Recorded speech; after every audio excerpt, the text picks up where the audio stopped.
তপ্ত বালুচরে আজ রুদ্ধশ্বাস দৃশ্য। চলন্ত যান থেকে ছিটকে পড়ল বিশাল এক গাঙের শুশুক। অবরুদ্ধ জলের রাজা আজ বালুর কারাগারে, তৃষ্ণায় তার বুক ফাটা আর্তনাদ। আকাশ চিরে দেবদূতের মতো নামলো আমাদের হিরো, আফ্রিকান গ্রে তোতা।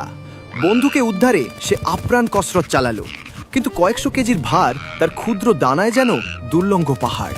শুশুকের বোবা অশ্রু নাড়া দিল তোতার হৃদয়, কিন্তু সে হার মানার নয়। ঊর্ধ্ব গগনে মুখ তুলে সে জুড়ল এক তীক্ষ্ণ শীষ।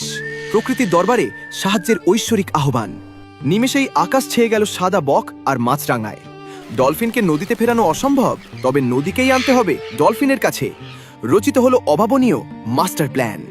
সহস্র পাখির ঠোঁটে চোখের পলকেই ডলফিনের মাথার পেছন থেকে নদী অবধি কাটা হলো এক জাদুকরি খাল। হুড়মুড় করে ধেয়ে এলো শীতল জল, প্রাণদায়ী স্পর্শে ফিরে এলো অসীম জীবনী শক্তি।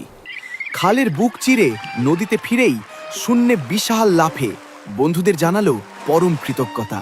একা যা দুঃসাধ্য, একতায় তা সুনিশ্চিত। প্রকৃতির এই নিঃস্বার্থ ভালোবাসা হৃদয় ছুঁলে ভিডিওটিতে লাইক দিন। ফলো করে স্মেলথি স্টুডিওজের এই মুগ্ধকর যাত্রার চিরস্থায়ী সঙ্গী হন।